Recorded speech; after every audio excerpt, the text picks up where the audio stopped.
In today's video, I'm going to teach you how to send files using Dropbox. If you've ever wondered how to efficiently share your files with colleagues, friends, or family, Dropbox is a fantastic tool to streamline that process. So let's dive right in.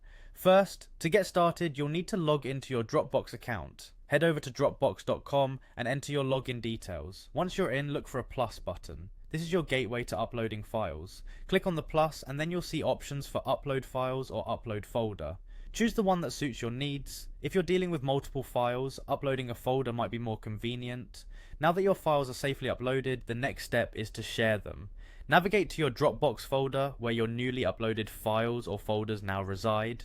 Hover over the file or folder, right click on it, and from the menu that appears select Share. This action will prompt a pop-up where you'll configure the sharing settings.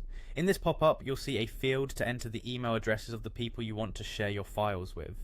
It's straightforward here. Type in the emails of your intended recipients. This is a crucial step because Dropbox will send them a notification about your shared files. Before you send the invitation, you'll have the option to decide on the level of access your recipients will have. You can choose between can view or can edit. Can view allows them simply to look at the file, which is ideal if you don't want any changes made. But if you're collaborating on a document and require input from others, can edit is the way to go, giving them full editing capabilities. Once you've configured these settings to your preference, it's time for the final step. Simply click Share and Dropbox will work its magic. Your chosen recipients will receive an email with a link to the file or folder. This makes accessing the shared content straightforward for them. They just need to follow the link and they'll be taken directly to the shared items in Dropbox. And that's it. You've successfully sent files using Dropbox. This method is not only convenient but also enhances collaboration, allowing you to share files quickly and efficiently. Remember, practicing these steps will soon make them second nature, allowing you to share files effortlessly in the future.